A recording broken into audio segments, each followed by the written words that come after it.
Welcome back, Indiana Sports Beat Radio on this Monday, and daggone it, I planned on being ready to play the call of Don Fischer making on that last play with Elijah Surratt, and got too busy, Don, because it was just a great one, and I'm sure it almost came as a shock because it was a short pass, and then boom, with it like a lightning bolt, that thing turned into the play of the game. Speaking, of course, of the 7-yard slant pass with just over a minute to play at Niall Kinnick Stadium that shocked the 70 or so thousand fans there as Indiana finally broke out with a big play. Well, the best thing about that ball game is that Indiana won. The second best thing about it is that that's the first time that we've really seen in a game that went down to the wire for Indiana over the last 2 years. And this ball game went right down to the wire. There's no question about that. You give Iowa a tremendous amount of credit. They were ready for Indiana in this matchup.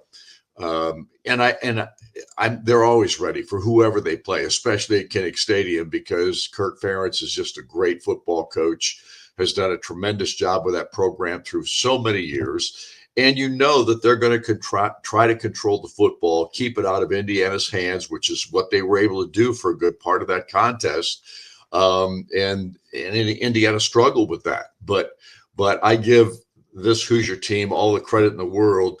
I know on the post-game show when we interviewed Curt Cignetti, I'd never heard him be that happy after a ball game about having this team pull it out like they did, because they hadn't faced that. They really hadn't. I mean, when you look at the Ohio State game last year and the Notre Dame game last year, they looked like they were in trouble from the outset. And obviously they never really got back into those two contests, even though literally last year at halftime, it could have been a 7-7 game at Ohio State.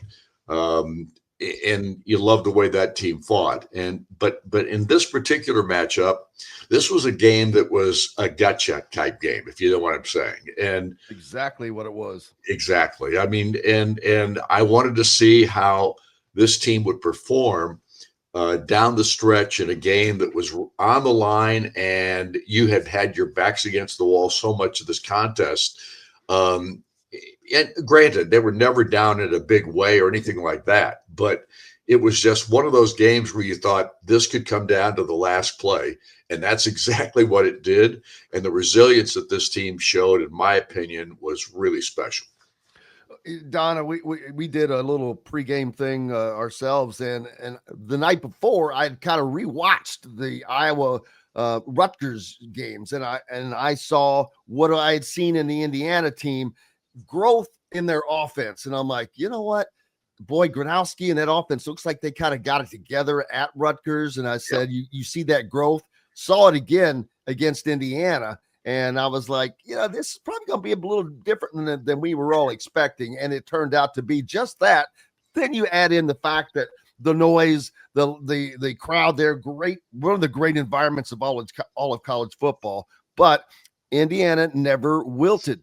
It was problematic, but more problematic was the great game plan that Iowa put together, especially on offense, that kept Indiana off balance a little bit, although that defense didn't break. No, they did not. I thought Indiana's defense played terrific in this ball game. They managed to keep the ground game that Iowa was going to put out there in some semblance of control. I think the Hawkeyes gained just 92 yards rushing in this contest. Indiana got an interception. Again, the kinds of things that you expect in a game like this. It could come down to turnovers. It could come down to the last play of the ball game, which essentially it did. All the little things that you want to find out the character of your football team. All of those things we found out in this matchup, in my opinion. And this team will not stop fighting. That's just who Curt Cignetti is, and that's how he preaches football to his team, and they have bought into that. So I also was pretty pleased with what I saw for Fernando Mendoza. He got pressured a lot in this ball game. He hung in there almost on every throw that he made, and just did the right things, made the right decisions for the most part. decision making is such a critical thing. We saw that last year with Rourke, who I thought was the best quarterback we've ever seen at Indiana in regard to making the right decision in whatever circumstance he was put in. And I saw a lot of that from Fernando in this ball game too. I thought he did a really nice job. His receivers were terrific again in this matchup. And Elijah Surratt was fantastic, especially in the second half of this game. 132 yards overall, but of course the longest and the biggest, the 42 or 49 yard, which was about 46 yards after the catch on that play. But yes, all of those guys staying in there and staying poised to get it done. I agree. Now, no one has been more positive on this football program in the last 2 years than me, I don't think. But after the game, in our post, I said, I've got to slap Mike Shanahan's hand here, because I was really, really surprised to not see some adjustments in the second half, because Iowa was doing a great job of taking certain things away. And I was really expecting Indiana to go to a quicker hitting offense where, 5 yard outs, roll the pocket, move the pocket out, do some things different where it's quicker hitting, kind of like what Iowa was doing successfully. And Indiana kind of kept sticking with, dropping back and expecting Fernando to have all day to throw, and that wasn't the case. So that was the one thing that I would have gotten on Indiana about and that's the first time under Kurt Cignetti that I saw this, but just kind of a lack of alterations there.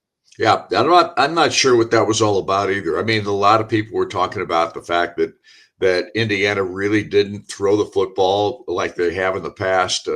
Probably didn't take advantage of that area as much as you would expect. But you know what? There's always reasons behind that too. And, I don't think we had a chance to really understand that after the ball game, after the press conferences were over with. I don't know that there were any questions asked about that scenario all that much in this matchup. The biggest takeaway of this ball game, in my opinion, was the toughness of this Indiana football team mentally to stay in it, to not get overly frustrated with the way things were going, to hang in there, try to find a way to get it done, and then getting it done. That's the most important thing. And there were in my opinion, there were some strange happenings in this ball game that were just different than anything we've seen previously. I still don't know what was going on, Don, with this. The only penalty the Indiana had for a long time was this false start that I'm like, how the hell do you get a false start coming out of a timeout or whatever they're coming out of? And they seemed like they were just waiting on the official to set things up. And all of a sudden there's a false start flag and Kurt Cignetti went berserk. Right. I understand, because I still don't know what the hell happened. Well, I don't know that anybody really does or got the kind of explanation you would like. And we do know that at the end of the ball game, when Fernando was trying to put his knee down and, trying to take some time off the clock, that kind of thing. Well, the rule is apparently that you can't do that. You can't. Yeah, I didn't know that either until on the way home. Put the knee down. But they got two explanations from officials that were different from one another. So, obviously Coach Cignetti talked about getting a clarification after the ball game on what that's all about. But in both times that there wasn't a flag thrown. That's the good news. There wasn't a flag thrown in either occasion in which Fernando dropped back like that. And then, of course, at the end, he just took it into the end zone for the safety. And I think Kurt wanted him to run out of the end zone, so it'd be some kind of a touchback. But that didn't happen either. So whatever the case may be, Indiana wins this ball game, a game that they had to have, a game that would dictate one way or the other exactly kind of how this team might fluctuate or perform the rest of the year. I don't think that's the case. I just think we found out a lot more about the character of this football team. Absolutely. And going into an environment that's not your own and being able to withstand all that, because there are two that are coming up that are going to be worse than that. And one of those is up very next. Of course, we'll talk more about that next week with the traveling to Oregon. But Indiana gets 2 weeks now to heal up, to get ready, to try to absorb what might be an opponent that could be the number one team in the country. What an incredible win they got at Penn State. And I'm talking of Oregon, of course, Right. over the weekend. What a battle that was. But Indiana has 2 weeks to heal up. D'Angelo Pons did not play in this game because of a minor injury that he sustained. So you get that time to heal up. And he's probably one of the only ones, I think, that is of a little minor injury. So they're in pretty good shape. Yeah, I didn't see anybody come off the field on Saturday from Indiana's side of the football with an injury of any kind. Now, that doesn't mean that something didn't occur in that ball game, but the fact of the matter is that, and that's the other thing about this football team that's really impressive, is the strength and conditioning coach and the trainers for this ball club and how they keep these guys healthy, because that's one of the critical things in football. You've got to try to keep your guys healthy and make sure those guys are available week in and week out. And I'm not sure that Indiana has had that many injuries. Obviously, they've had 2 season-ending injuries this year, and Lee Beebe and Bryson Bonds both out with ACLs. But other than that, they don't have a lot of those nagging injuries. The one guy that everybody wants to see, and we haven't seen him yet, is Byron Baldwin. Who's a safety and a redshirt freshman safety who's really supposed to be a great player, but we haven't had a chance to see him yet this year because he's been dealing with an injury, and maybe he'll be back by next week as well. Yeah, and sacks. Iowa blitzed all day. It reminds me of the movie Remember the Titans when he calls that timeout and he goes out there, I want you to blitz all night. Don't give up a down. Well, they did that. They blitzed seemingly nonstop.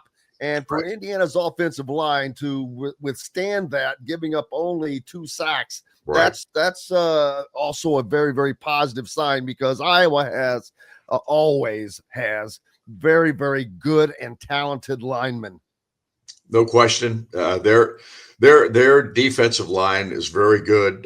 Their pressure that they put on with their blitzing and so on was amazing, but it also cost them in the end because they were all out in that last play that Indiana scored on. It was bring the house blitz, that type of thing.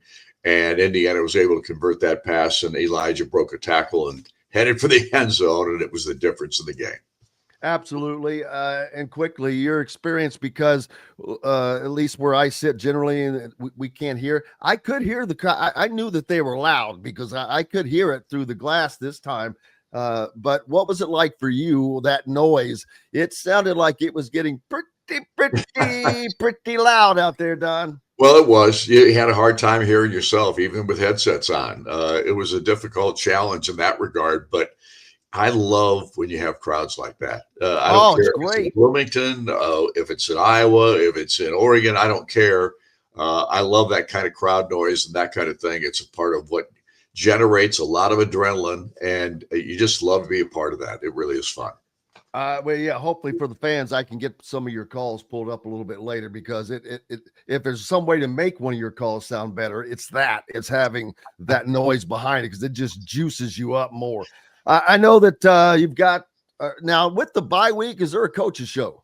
There is no coach's show this week, so we'll be back with you a week from Thursday with our next show, and everything goes back to normal next week. But this week, it's hit the little white ball. I gotta go. There you go, buddy. You enjoy it, and we'll talk to you next week. Is there a presser today? I haven't looked yet. No presser, no. Oh, lovely. Enjoy your day off playing golf. The Fish joining us here on Indiana Sports Beat Radio. Don Fischer, as he does each and every week.